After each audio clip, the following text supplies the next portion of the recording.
Welcome to the Crime Redefined podcast, produced by Zero Cliff Media. Coming to you from the US Bank Tower, high above downtown Los Angeles. In our podcast, we drill deep into forensics and criminal investigation from the viewpoint of the defense, as well as explore the intersection of the media and the justice system. Thanks for joining us on Crime Redefined. We hope everyone is well, enjoying our podcast.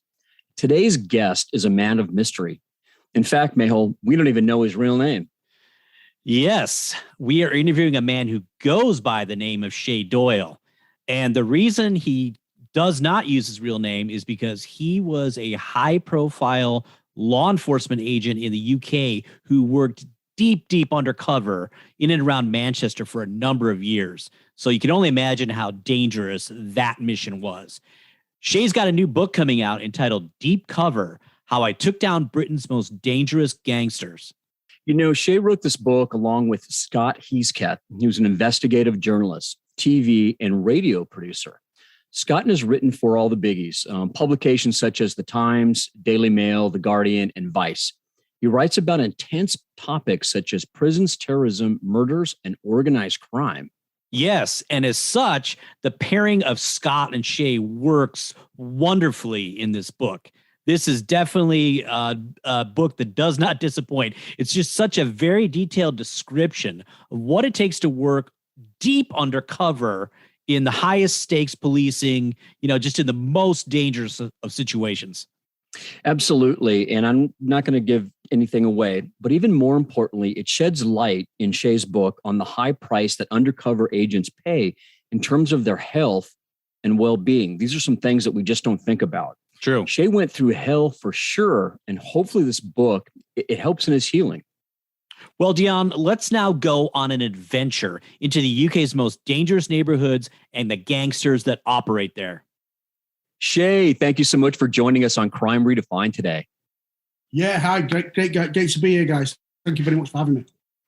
You're welcome. Hey, Mehul and I really enjoyed reading your new book and are excited to talk to you about your incredible story. Great to speak to you. Thanks very much for having me. Yeah, so Shay, to kind of get warmed up here, for some of the readers who may not be familiar with some of the UK terminology and slang or even like police speak, let's start with having you define a few words if you don't mind. Yeah, no, let's do it. Okay, so when you are conducting an investigation, what is the plot? So the plot, when I was working undercover, the plot would be the area or the location where I was operating. So I would refer to it in reports or in debriefs as when I was on the plot. So, for example, one of the areas I infiltrated was a place called Moss Side in Manchester, and I would refer to it as the plot. Okay, and what does it mean if somebody is a grasser? A grass is an informant. An informant, someone who has a relationship with the police and gives them information. Okay, how about a straight goer? So a straight goer is somebody who is not a criminal, a non-criminal. Okay. And then one word that comes up a lot in your book, a punter. A punter. Oh, so a punter might be someone I'm buying, doing a deal with. Someone I'm buying or selling and doing a deal with. Oh, great. How long would you say this book has been in the works? And then I'm curious, how did you connect with your co-author? It's complete chance. Well, I say complete chance. To be fair, Scott, who I've wrote the book with, he's a sort of a pretty established journalist here in the UK. And he did some work where he was embedded with the gang unit in Greater Manchester Police. And someone had told him that there was this mythical person who'd infiltrated Moss Side, where the gang unit operated, and had basically lived there as a gangster. And so he sort of made some inquiries, and I ended up at a do where he was. And someone, he tapped me on the shoulder and said, "You're the guy that, I believe you're the undercover guy that infiltrated Moss Side." So I said, "Yeah, how do you know?" kind of thing. And so we got chatting, and he said, "Look, I think you've got a fantastic story. I think it'd make a great book." And I kind of laughed him out the building, really, thinking who's going to be interested in that. And then he said, "Look, let me sit down with you for a day. Let me put some words together. Let me take it to some publishers. Let's see what comes back. What harm can it do?" And 2 weeks later, we had a deal with Penguin. So there you go. Wow. So really, you didn't really have any designs on or thoughts about doing a book. It was just him approaching you and then sitting down, getting this, couple of stories on paper, and then that was that. Pretty much. I mean, it never entered my head to write a book. It caused me some sleepless nights at the start because, given the kind of work I was involved in, right. I really put my head above the parapet, and sort of show myself, if you like. And so it did cause me some sleepless nights, but I weighed it up, and all in all, I think I've made the right decision to get the story out there. Well, we think so. Like we said, it's a great read. So we want to establish a little bit of a background. Tell us about your life growing up in Manchester and what your family dynamic was like, and then how all of that prepared you to be an undercover officer. Yeah. So I don't know what you guys know about Manchester in England, but it's got a reputation as such. It's quite it's an area that's historically been connected with a lot of gangs and street gangs and sort of organised criminality. It's got quite a presence around that. It's a real melting pot of diverse sort of backgrounds, Irish background, lots and lots of diversity. And I grew up in an area that was a pretty rough part of town. I grew up in a second generation Irish family. My mum was one of 9. She had 7 brothers. All of them were on the periphery of criminality to varying degrees. My uncle was probably much more of an organised criminal, quite a serious sort of criminal. And then her brothers, in varying degrees, were involved in petty criminality, from shoplifting to you name it. And so I had a sort of upbringing around that sort of thing and criminality. My dad, hard-working guy, but he'd been fetched to be in the care system, and I'd had a tough childhood. So he had his own problems. I had a pretty tough, chaotic upbringing to a degree, but learnt a lot and certainly gathered skills subconsciously, I think, at the time that I took into my career later on when I was working undercover. Well, Shay, I see that you joined the military at the ripe young age of 16, and it seemed like a perfect fit for you. First of all, what year was that? 1994. 1994. Okay. So, I mean, do you think that had you stayed in the military, you could have had a fulfilling lifelong career? Yeah, I think, to be honest with you, I think what worked against me in the military was joining so young, because I was 16, I was a child. I look back now, I think I was a bloody child, Yeah. And I think possibly if I'd joined a little bit maturer, I would have had the full career in the military and maybe gone on to do some interesting things in the military. But, you join at 16, you do, I did nearly 8 years. You start to think that the grass is greener, you're going to give other things a go. I met a girl, and life changes and you think you're missing some at home. And then unfortunately, my dad committed suicide. So I kind of, the hankering to be near home and my mum and family became stronger than the military for me. Sure. Let's move in after the military, and you started to get into do undercover work. Can you tell our listeners what is a level 1 undercover officer, and what did you have to endure to become one? Yeah, so within the UK policing framework, there's level 2 and level 1 undercover officers. So level 2 are as the number sort of says, it's the level below level 1, obviously, and they will sort of do the character of a low-level drug user and do small, low-level drug buys of user amounts of heroin, crack cocaine, and that kind of stuff. And they will dress up as, a street person who's addicted to crack or heroin. And they'll go out, and it's a really dangerous job. And they go out into neighbourhoods and they'll buy crack and heroin all day long. And then they'll go back, gather their evidence, go back the next day until there's lots and lots of subjects who need arresting for drug dealing. That's a typical level 2 operation. They may last a month, they may last 6 months. So level 1 is the highest level of undercover work that you can do here in the UK. And it basically means that once you're qualified, you can work for any UK police service, any foreign partner, such as the FBI, for example, could utilise a level 1 UC from the UK, European police forces, as I did do. And to get there, it's quite a stringent testing selection procedure. It takes around 9 months from start to finish. And you start off doing psychological testing, psychometric testing, intelligence testing, various role plays, and it all culminates leading to a concentrated course at the end of it, where you are basically put through sleep deprivation, put into really sort of stressful environments and stressful situations to see how you cope and perform. Sleep deprivation becomes key. I mean, you really find out who people are when you strip them back with no sleep, and put them in them stressful positions. And can they still think? Can they still think? Operate? Are they safe to operate when that stress is hitting them? Because level 1 UCs will do operations sometimes that can last years. You could go undercover for years, very much like Donnie Brasco in New York, when he infiltrated the mafia. I think he did 6 years.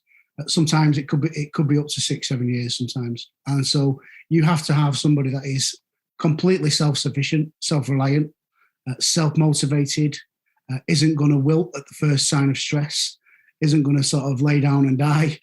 Someone that's got that motivation to crack on and get the job done. So you talked about one night during your trial, your training, where the superiors kind of said, hey, we'll get you some beer and some pizza, and you don't have to wake up till 9 a.m. the next day. Can you kind of tell us why you thought something was up, and then just briefly what happened after that? Yeah, they're slowly ramping up the sort of paranoia. They try and make you think that you're always being watched 24/7. Everything you do is being monitored, and every little thing that you say or do is going to come back and haunt you. And throw in that the sleep deprivation, you start to believe it. And I just had this feeling, get a beer. We may have had 4 or 5 days straight sleep deprivation by this point. Get a beer, get a pizza, and some of the people, some of the candidates dived straight in. And I was just like, this is just too good to be true, Right. Guys, we're not here for fun and pizza, beers and pizza, We're here for a reason. So I just thought, you know what, I'm gonna get some sleep, grab it where you can. That military thing kicking in, I think, the military thing, certainly when you could sleep in the military, you slept, because you never knew when you were going to need your energy reserves. And so that was just my thinking. And then sure enough, tomorrow morning's a late start, have a beer. Sure enough, 2:00 in the morning, the door goes in, and frog marched outside by guys in balaclavas and strips, and told them back out on a task now. So it's all to mess with your mind and play with your resilience. So it sounds like the golden ring then to get through all that was to join Omega. So how old were you at that point, and what exactly is Omega, and why is that such a distinguished group of folks? So Omega was the level 1 undercover unit of Greater Manchester Police, and they were pretty much the sort of real founders and forebearers of modern day undercover work in the UK. And they were real sort of, they really sort of, was the first people out there, along with the Met in London, doing infiltrations into the football hooligans and stuff like that.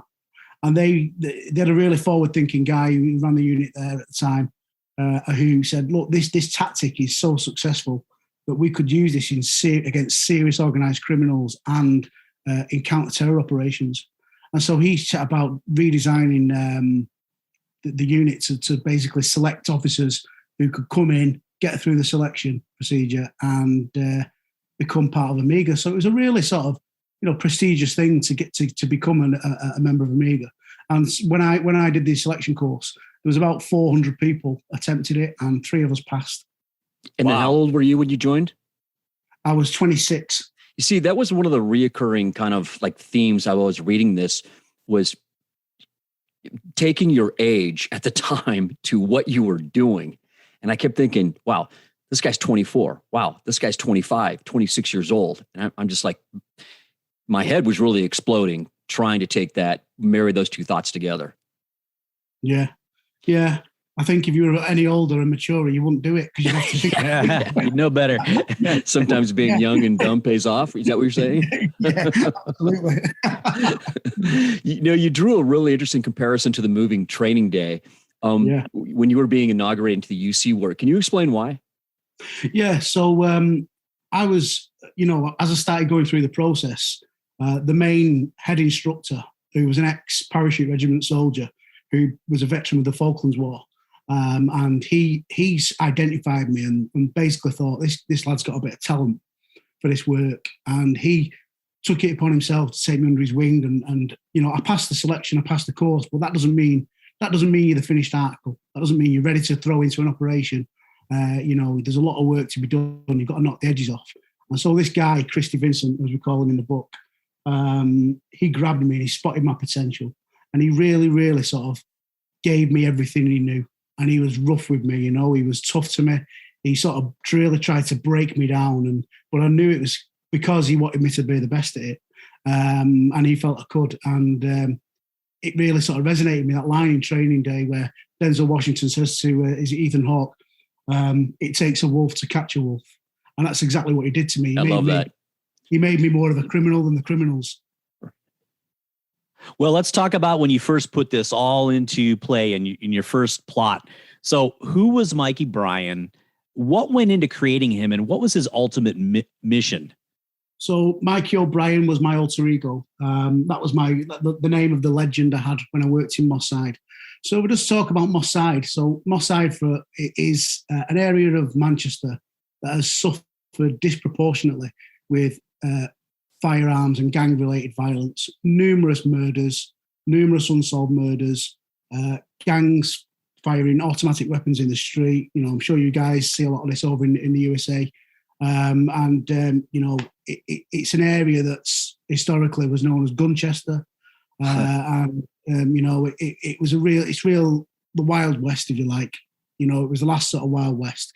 And it was probably one of the worst, roughest gang-afflicted places in the UK. And it's predominantly a black area. And I'm a white guy. Nobody really wanted to do the job because of the dangers and the risk. And it was put around all the undercover sort of network in the UK. We're looking for somebody to infiltrate Moss Side and the gangs down there. And either they didn't want it, they felt it was too risky, too dangerous, because when we work undercover, we're not armed. We're not armed over here. So nobody really wanted it. And then there was, what kind of profile do we need? Do we need a black guy? Because a lot of the gangs historically were black. Albeit, don't get me wrong, they were exclusively black. There was white guys mixed in with the black guys, but historically, predominantly black guys. And nobody wanted it. So it was seen as the poison chalice of undercover work. And they approached me because I did pretty well on the course. I sort of came top of the course. I'd done some work when I first arrived with Christy, where I'd sort of excelled and put some people away and shown that I was the real deal. And they said, would you be interested in doing it? Would you do it? We think you can do it. If anyone can pull it off, we think it'd be you. So being the young and dumb, as we said before, thinking that bullets bounce off me and nothing can hurt me, and wanting to prove myself and arrogance or whatever, the arrogance of youth or whatever it may be, I decided, I'm going to be the man that does this. For one thing you said that stuck out, for us in the U.S., the fact that you're doing this deep undercover work in the most dangerous area and you don't have a gun just kind of blows our mind. Mayhel, you beat me to you stole my question. Yeah. Sorry about that. Crazy when I read that. So you described later in other operations that there is a firearms unit that can come in certain situations. But what is the criteria to actually have armed officers, work on something? Well, undercover, you just don't carry firearms in the UK. It's as simple as that. It's just not within our legislative framework. It's not what we do. Obviously, in England, we do have access. We do have firearms units that can come in and deal with those issues, but they just would not have been aware that I was working undercover there. So in the UK, you are very much alone. You have a phone and a direct line to your cover officer who looks after your welfare while you're undercover, and he is your direct line to any cavalry that may be coming. But by the time they've come, it would all be done and over with. But just a quick question. If you're portraying a villain, would it look out of place to not have a gun? No, because I think the culture here in the UK is very different from the US. I see. A lot of our criminals here who carry firearms. Yes, you will get some that carry a firearm daily and routinely, but generally, what they'll do here is they'll have firearms put down, and they will only go and pick them up if they're going to go and use them, and then they'll put them back down because they don't want to get caught with a firearm because it's a mandatory 5-year sentence. Yeah, I noticed that was kind of a reoccurring theme that they had. In fact, it's going to kind of lead into my next comment. Is the scene with the part where you go into the house, you're in first, and you encounter the criminal in the bed with I think it was a Benelli 12 gauge or something, and you've got no, the guys with the guns are on the outside. You're charging in, and you got to close the distance on him so he doesn't get it out. But wasn't he like a place where they held guns for criminals? No, yeah, that was it. He was the storeman. So he was basically a patsy, and they would store firearms there. And I mean that was after I was undercover. But I kind of peeled the duvet back, and there he was with a Benelli pump action shotgun and a Glock pistol. So I just jumped on him instinctively, really. And I later found a Scorpion submachine gun and a Tariq 9mm. That was crazy in the wardrobe, as you do.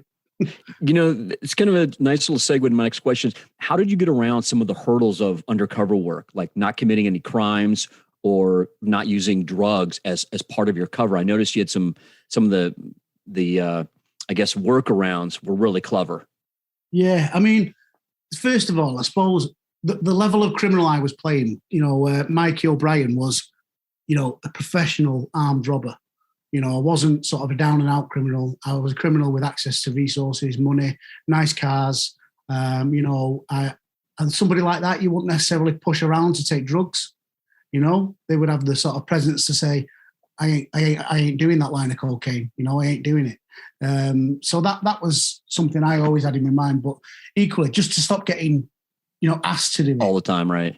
I had a female undercover officer who worked alongside me as my girlfriend, and we used to say that we were trying for IVF, to have a baby, and that I needed to stay clean and and all that kind of stuff. And I'd done it in the past and been on steroids and been on coke and whatnot. So and it's actually quite surprising when you give that sort of human story to a lot of criminals, they'll start to protect you. Hey, they're trying for a baby, they've actually got a real human side to them, and so it just wasn't really an issue for me, drugs. I also thought that there was Mail and I thought it was interesting, a high level of fitness involved with criminals. Everybody was into Thai boxing and fitness and working out. That was really interesting. Well, certainly at the level I was, a lot of the gang members, a lot of the serious organized criminal guys, they were, your physical capability is your prowess, really, because if you're going to go on the road and do a bank robbery or do a cash in transit robbery, you need to be fit, and that's what I was reporting. I was, a cash in transit robber, a serious armed robber, So that definitely is a thing here in the UK. That your more organised criminals, they take pride in their appearance and the gym rats. Can you take us to Cambridge? Here in the States, we think of like this glamorous, kind of university town. But tell us about Mikey Bulger and why he was sent to Cambridge. So, I was at Mikey Bulger over in Cambridge. So, basically, I needed to get out of Manchester. It was closing. It was my home city. I was getting compromised all the time there. I'd sort of taken out some really good level players in my side. But it was getting sort of silly me staying there. So a job was put to me to do in Cambridge. And again, we think of Cambridge as this university town, this pretty place. And that's how I thought about it, to be honest. And then I drove down there thinking this is going to be great. And they took me to the local, as you call them over there, the projects, the housing estate. And it was pretty grim. Everyone was smoking crack. Everybody was a thief. Everybody was a burglar. There was prostitutes. There was guys up from London taking over houses and selling crack cocaine. It was a pretty rough place. And so I set myself up there as a hijacker, a lorry hijacker who was involved in buying stolen property. And so I basically integrated myself into the criminal community. I ended up buying over £300,000 worth of stolen property from vehicles, motorbikes, jewellery, televisions, you name it. And I spent about 13 months there undercover. Yeah, you were running a brisk business there. Oh yeah, I mean, yeah, I was, you know, if it had been a real business, I'd been a rich man. Could have retired, right? Absolutely, yeah. I've been in the Bahamas now. But yeah, no. So yeah, it's you know, it went really well, the operation. But you know, it sounds really glamorous, doesn't it? People think about Undercover and the movies and that. But you know what? It's really lonely work. It's very anxiety inducing. It can play with your psyche. You know, you start to get paranoid. Are people, you know, have they clocked you? Do they think you're a cop? You know, and when you start doing it, you know, I was doing it for a long, you know, years at a time. You know, I wasn't doing it for a week here, a week there. I was doing it for years at a time. So, you know, it can play with your psyche, and that's eventually what it did with me, you know. It's astonishing that you were able to keep all of that straight for so long. It really goes to your strength. But before we move on, I got to say, I laughed out loud about the CIA laptop being stolen.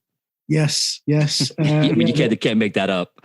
No, I know exactly. Yeah, you couldn't make it up, could you? Yeah, but yeah. So yeah, they owe me one. The American government owe me one. Yeah. Play that card if you ever have problems getting into customs, Absolutely. right? Yeah, it's coming out. All right, Shay, let's talk about, I guess, maybe the main villain of the book, Dale Kregan, the one-eyed killer. You actually crossed paths with him very early, I guess, in your career and in his career. Tell us about how you did first cross paths with him and what stuck out to you about Kregan that you knew he would be trouble later on. So before I went undercover, I did a couple of years in uniform as a cop, doing normal sort of response duties, and then I very quickly got asked to join an organised crime unit, which was plainclothes sort of work, doing surveillance and stuff like that. And so Kregan and some of his associates were very young at that point, younger than myself, and they were an up-and-coming crime group, and they were very much involved in burglaries and low-level drug dealing. But they were violent, you know. They were involved in violent robberies of vehicles and stuff like that, you know, and sort of increasing levels of violence used in their offending. And so they came on my radar, and me and a colleague set up an operation up to sort of target them. So as part of that, you know, you want to get to know what their routines are, who they associate with, what vehicles they use. So I really sort of took a really close look and put them under the microscope. So I got to know pretty much about them and their sort of personalities and ways, and lots of criminals you can engage with, you know, and they're quite gregarious, and they manage you as we manage them, and you know, you can even have a laugh with some of them, you know. But Kregan and some of his crew, they just weren't of that ilk, you know. They had a real nasty, malevolent streak to them, and I knew early in my career that they would grow and become much bigger, which is what they did. You know, you laid some great groundwork for this. Foundation for this. Can you tell us about the turbulent times in Gangland, UK that ultimately led to the murder of the two female officers by Dale Kregan? Yeah, so Kregan sort of aligned himself to an East Manchester crime family, like a really established crime family, and they were in a dispute with another crime family, and both equally as violent as each other, both access to guns, and both sides had committed serious acts of violence on numerous occasions involving drug dealing, loan sharking, you name it. And that had gone on for many, many years. It culminated in a dispute in a pub.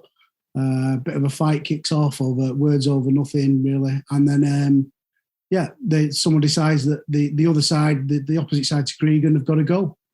So Kregan, the opposite side are in a pub one night.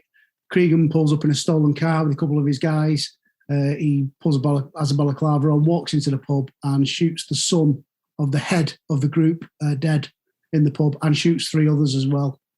They live, and the son of the head of the organised crime group dies. So then now we've got a situation where you've got a very violent man whose son's just been murdered, seeking revenge. Or at least Kregan thought he was seeking revenge. Lots and lots of threats, lots of now police. We've got a serious situation on our hands here that we need to manage. We really do not want these people going out shooting willy-nilly. And the father and son, that's the Shorts? The Short family, yes, that's correct. Yeah, the Short family. So then I think it's about 3 weeks after he killed, 2 or 3 weeks after he kills Mark Short, the son, David Short, the father's in his back garden, and Kregan and one of his friends turn up at his back garden and shoot him dead and throw a grenade at him in his back garden and kill him. Jeez. Yeah. And it was the first time in the UK that grenades had been used in anger, if you like, outside Northern Ireland. So we've now got a really serious situation. Then there was a lot of scrutiny on Kregan, obviously, because now you have this escalating gang war. What were some of the tactics used to get at Kregan? And then if you could just tell us at least briefly about, the ambush of the 2 female officers. Yeah. So because I'd been involved with investigating this crime group earlier in my career, I was pulled in and the police were using every covert tactic you can think of, bugs in houses, you name it, they were doing it. And I got pulled in and none of it was working. He was a criminal who had access to cash, resources, criminal associates all over the country. So, he's a very difficult person to pin down. Plus, he was very disciplined about his use of the phone and things like that. So he was proving quite a difficult person to house and capture. Plus, he had access to firearms and grenades and willing to use them with not a great deal to lose now. So I was dragged in and said, look, we can't get this guy. We need to go the old-fashioned way and get out on the ground and get information off people who may know. And, a lot of the cops were coming back with the tail between the legs, really. It takes a certain kind of cop to swim in them circles and get information. And, I had a reputation as one who could do that, along with a couple of others. And so they put us together and we got out on the ground and basically did what we do and started making waves and putting doors in, locking up some of his gangster friends and shaking them down for information. And, but it wasn't all sort of enforcement work. We would pay people. We were adept at trying to make friends with people, finding out what their Achilles heel were to get the information. And all we were trying to do effectively was bring the manhunt to a safe closure, really, get him in custody with no more killing. And the morning, the night before he killed the 2 cops, I get a phone call from an informant. And I'm told that he's in the area, which I report back. I come back into work and I end up sort of monitoring phones overnight to see if I can get more information about where he might be to house him so we can get a firearms unit down there. I then go out that morning, no further information comes. I go out that morning and I put a door in, I put a door through and conduct a warrant 300 metres away from where he actually was and sort of shake down one of his drug dealer gangster friends and leave there empty-handed. He won't tell me where he is. And the words he said to me was, even if I knew where he was, I wouldn't tell you because I'm more scared of him than you. Jeez. So that's what he said to me that morning, which always resonates with me, stayed with me really. And then literally a few hours later, I get a phone call off my boss. Kregan's handed himself in at Hyde police station. He's just killed two female officers. As we know, he fired numerous rounds at them and threw a grenade at them. And then he drove a car down. The night before, just going back a bit, he kept a family hostage with children in bed in this family. He kept them hostage in there overnight till he decided what he was going to do obviously killed the 2 cops, lured them on with a phone call saying there'd been a window put through at the address. Killed the 2 girls, unfortunately. And then I got tasked to go and deal with him in the immediate aftermath. So myself and my colleagues raced there and I had to sort of forensically bag his hands after he murdered the 2 girls, just to make sure that, we kept any blood or gunshot residue, stuff like that. I had to carry out an emergency interview, about the vehicle he'd arrived in. We suspected it could be booby trapped with a grenade or anything like that. Unfortunately, someone had to do it, and it was me and my colleagues. Yeah, so that leads me to my next question. In this case specifically, how in the hell were you able to keep your composure and compartmentalize, what you were doing? I think at the end of the day, I've been a soldier and I've been a cop all my life, so I think I've become quite adept at compartmentalizing things up until that point, anyway.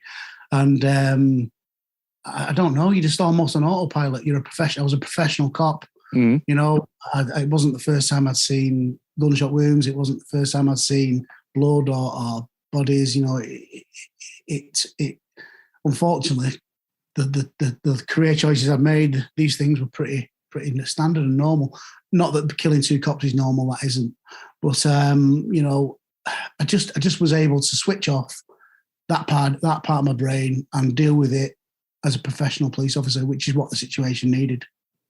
And then I assume, that requirement of becoming hardened to this stuff, I would assume that would affect your personal life on some level. Yeah, well, I mean, yeah, certainly after Kregan, my mental health started to suffer. But it wasn't just the Kregan, the murder of the two cops. It was everything I'd done, really. Some of the treatment I had from management as well massively impacted my mental health. And, I wasn't particularly looked after very well by the police after undercover work. And just slowly, it was a slow dripping tap with me. My mental health started to really sort of decline. But being a cop, being, an ex-soldier, you don't sort of put your hand up and say, I think I need help. What you do is you throw yourself deeper into work, which is what I did. That's a great statement for us to pivot on. How did it all go wrong? Why do you think so many people in the department had it in for you? At least that's how it reads. Yeah, I think it was just a clash. There was a huge clash of personalities in there. You had management of the undercover unit who had no experience around undercover work. And so when I would, I was pretty experienced by that point at dealing with undercover work and the intricacies of it. They'd not been in that world. They hadn't been an operative. They hadn't even been around it as a detective, on the management side of it. They were new into that world. And when I would tell them, no, that's wrong, you shouldn't do that, I think it may come across as me being arrogant or something, but it certainly wasn't meant that way. It was because I knew better. I had more experience. And unfortunately, some management see that as an asset, and some see it as a threat. And unfortunately, I think I was seen as a threat. Well, Shay, something that happened towards the end of your career, the last few years of your career, was the infamous bombing at the Ariana Grande concert in 2017. Yeah.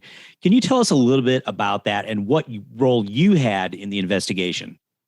Yeah, so obviously the Salman Abedi was the bomber, Libyan bomber, and he took it upon himself to go and bomb a children's concert of the Ariana Grande concert, which was largely attended by young people and children, really.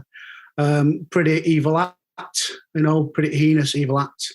And I wasn't involved on the night, but in the immediate aftermath, I was a detective sergeant now in the serious organised crime unit, and we were all made available to the Northwest Counter-Terrorism Unit. And I initially led a search for CCTV of the bomber's approach to the arena. And we were able to locate some of him getting out of a taxi and things like that. And then I was working pretty much 18-hour days it was all hands to the pump, really. It was all hands to the pump. Everyone mucking in, children dead and just the horrific incident that had gone on.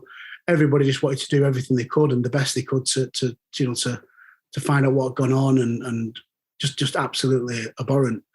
And then I was part of a team that we went and located two guys that were connected to the bomber. Ended up back on my old stomping ground in Moss Side where I worked undercover, and we went through the door and arrested a couple of guys there who connected to the bomber. It sounds like kind of all roads lead back to that plot, as you say. Yeah, it was. It haunted me and still does to a degree. And then it was fascinating to read that you were actually working the memorial site as well the days after the bombing, correct? Yeah, so the memorial, it was a really sort of emotional, a place called St Anne's Square in the centre of Manchester. It was like a sea of flowers, of well-wishers and, people grieving. And every night people would come down there and just grieve and have them, show respect and pay silent for those that had lost their lives. But, I was acutely aware that this was a real, another opportunity, a secondary area to hit. If I was a terrorist, I'd be thinking, great place to hit. You've got a large concentration of people. So, of course, we had firearms and a big police presence down there. But I would mingle with the crowd, as did other officers covertly, just to, look for anything out of the ordinary and make sure that people were safe. Wow. Shay, what reforms do you think need to be put in place in the UK police system so that others don't have to go through what you did?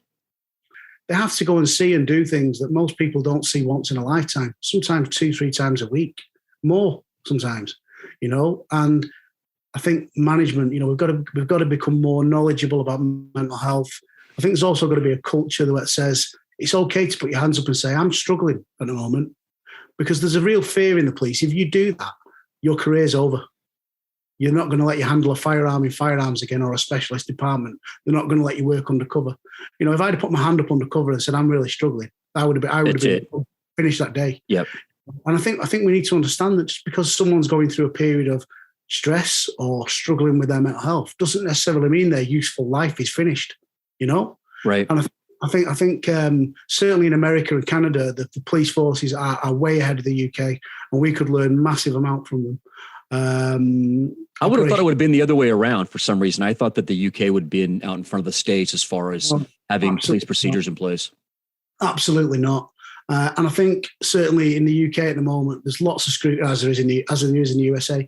There's lots of scrutiny around policing, and a real disconnect between the public and the police, more so than I've ever seen in my lifetime, I would say. And I think you've probably been suffering with that over in the US, I think, to a degree. I think we need to get back to people-centered management in the police. It's been very much about processes, procedures, and disciplinary. You know, I think we need to get back to managing cops as people, and managers need to sort of treat people as individuals.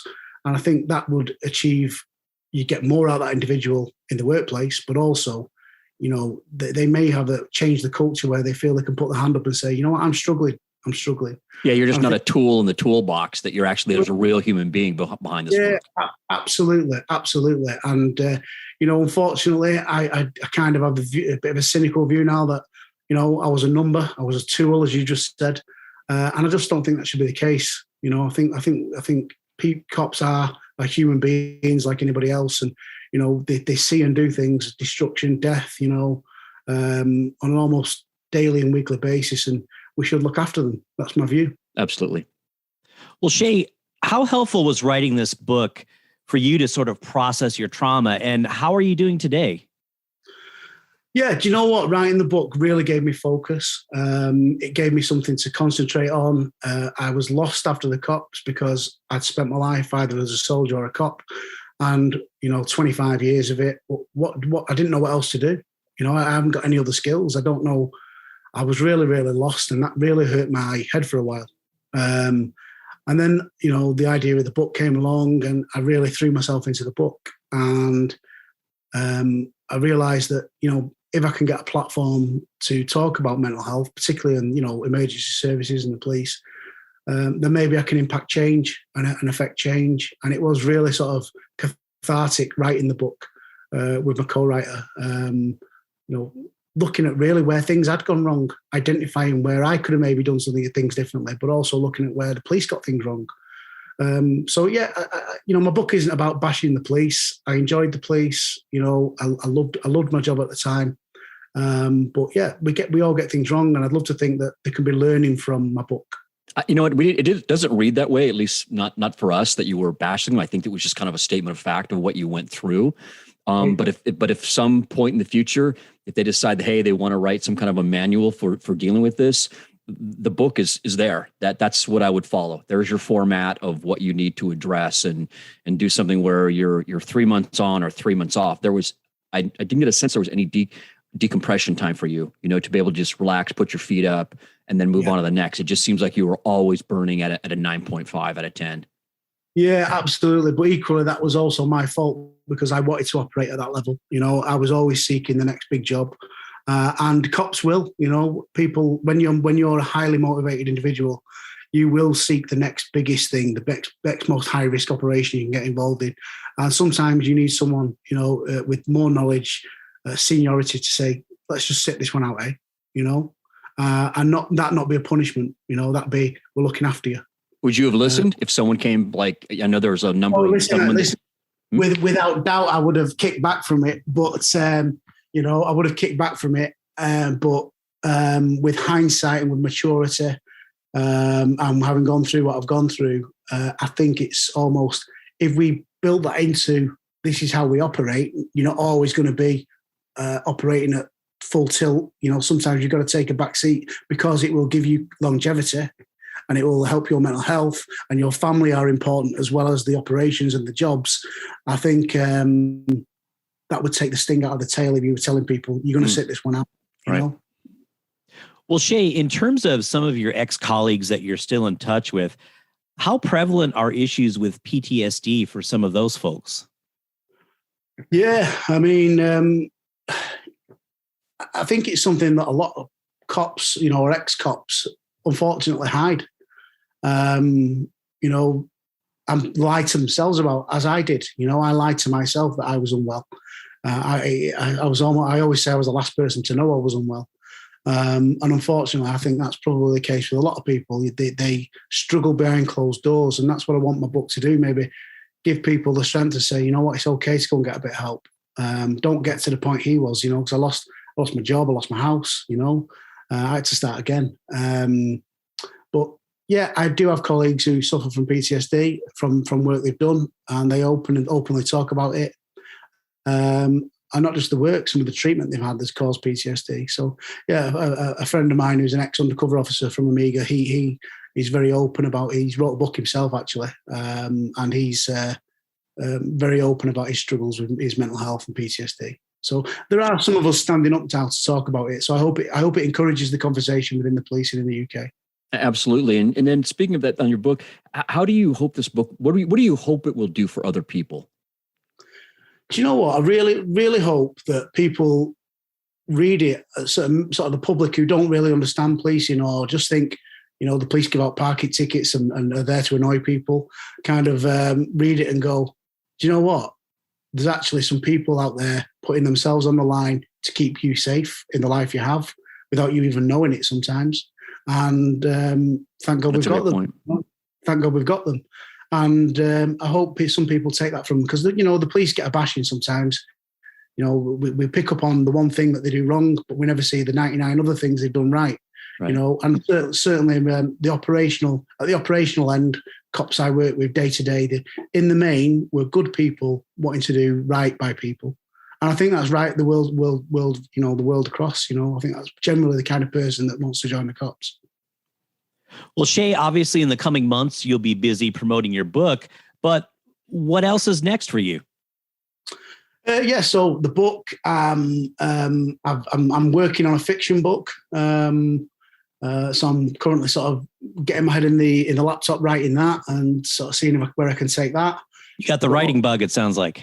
Yeah, definitely. No, definitely. Without doubt, I've got the writing bug, and I've got so much sort of real life material buzzing around my head that I feel like I would say so.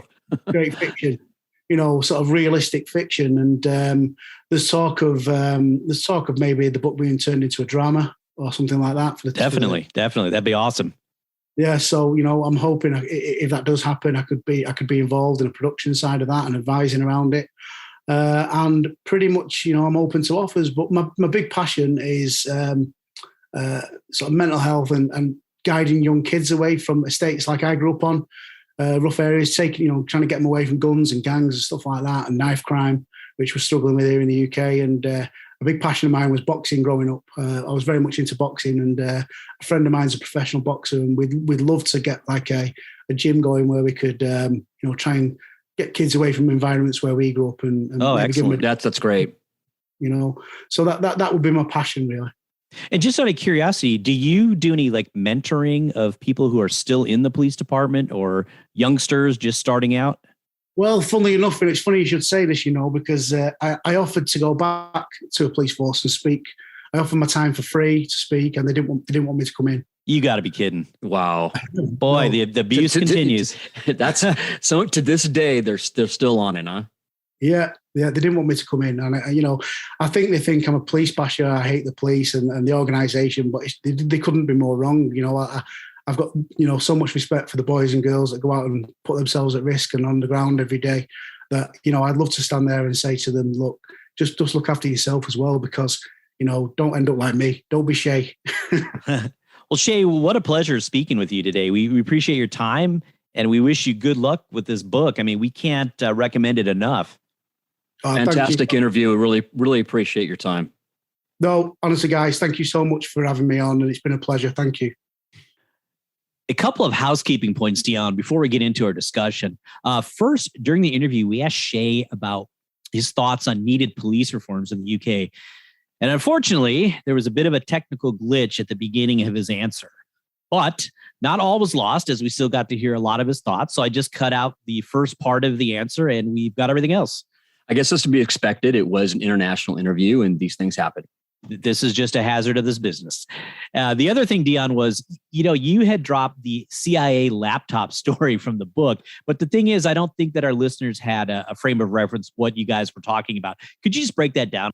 Sure. I really thought this, it's funny when I read the book. But basically, Shay and his team went undercover in Cambridge, and they're tasked with, trying to buy stolen goods. And one of the items that he bought was a CIA laptop that was stolen from an agent that was stationed there. And so he was able to buy this laptop, see who the owner was, and then return it. And luckily, hopefully, no information was leaked out on it. But this is why he says that in our interview with him that the U.S. government owes him one. Yeah, no doubt. That could have been a real disaster and an embarrassment for the CIA agent, of course. But I mean, there's a lot of great little stories like that in the book. So, I mean, just to give you a couple of my thoughts, one thing that I was impressed about is how detailed the setup is for these undercover operations.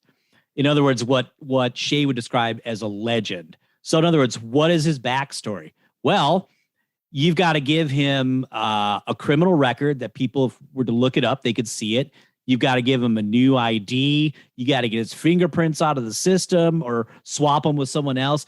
Not only that, but he goes into great detail in the book about how, well, part of his backstory was that, he had relatives in Ireland and he hung out a certain area. So what did he do? He went and lived there for a while, and he went to the pubs, and he kind of got a feel for it so that he could talk intelligently about it if he was ever pressed. And just things like, he and his partner, they didn't just get right into busting people. They went to the local pubs. They put out a certain air about themselves. They wrote about it in their Mercedes. They had a certain attitude. So this is weeks and weeks and weeks of, getting their rep out there before they actually really did any police work per se. And, another interesting point, I think, in the book, and actually Shay hit on this, is that it's just like any other business, isn't it? That sometimes the people who are in charge haven't done the actual work. And that was really frustrating to see Shay get all of this experience and be such an asset. And then the higher ups, who didn't understand the work he was doing, not taking his advice. And I mean, I've actually seen this in crime labs. I've worked in crime labs where the person in charge of the lab was not a scientist.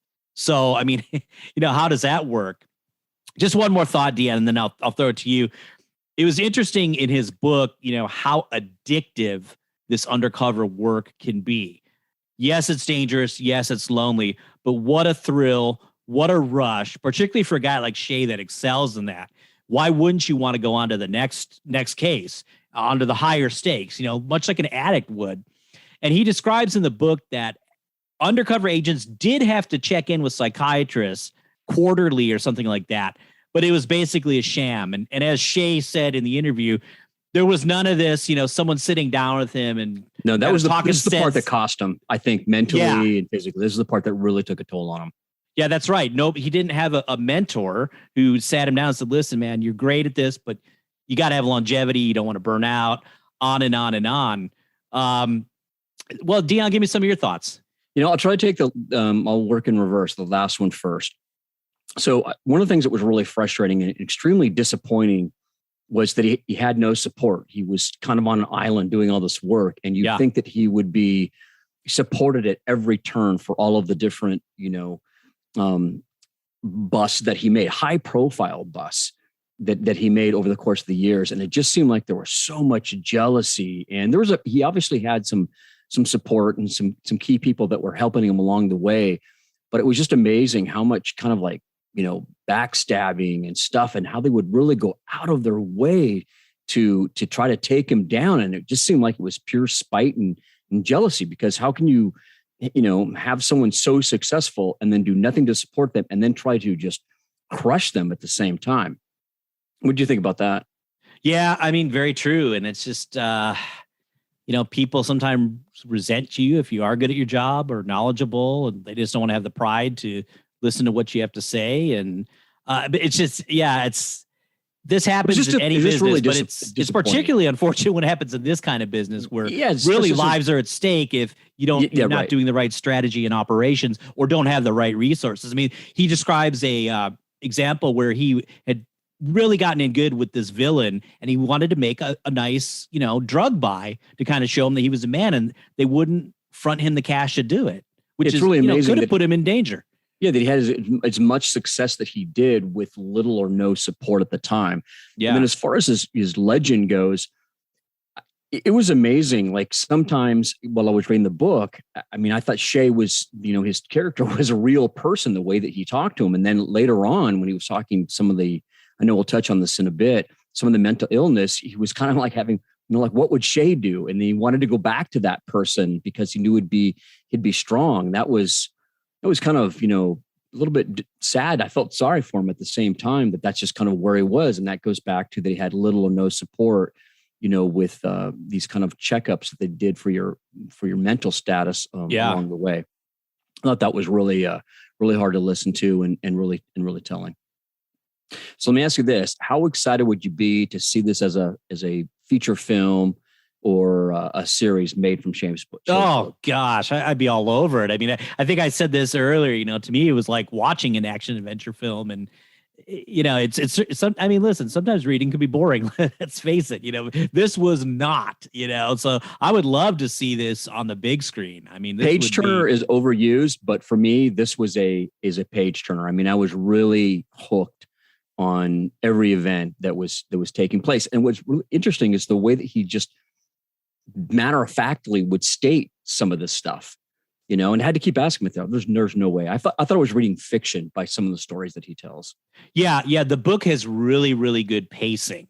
And, I mean, Shay described that he's going to write a fiction book next, and it makes perfect sense. Cause like you say, how could this be real when you read it?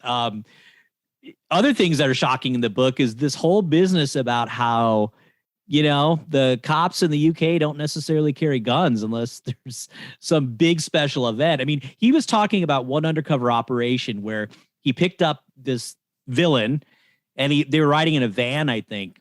And he was thinking in his mind, he was concerned about, does this guy have a gun or whatever? And my thoughts were, well, of course that's dangerous, but I was just thinking, well, you have a gun too. And what's the big issue? But I didn't realize right away when I was reading this book that he didn't have a gun with him. And I mean, how different is that just from the US culture, not only of policing, but of the criminals? I mean, it seems like in the US, the criminals aren't fit. They're not muscular. They're not athletic, but they all just wave a gun around. Yeah, there's a couple thoughts on that. One is they don't use the guns, but I was shocked to hear how much hand grenades were used.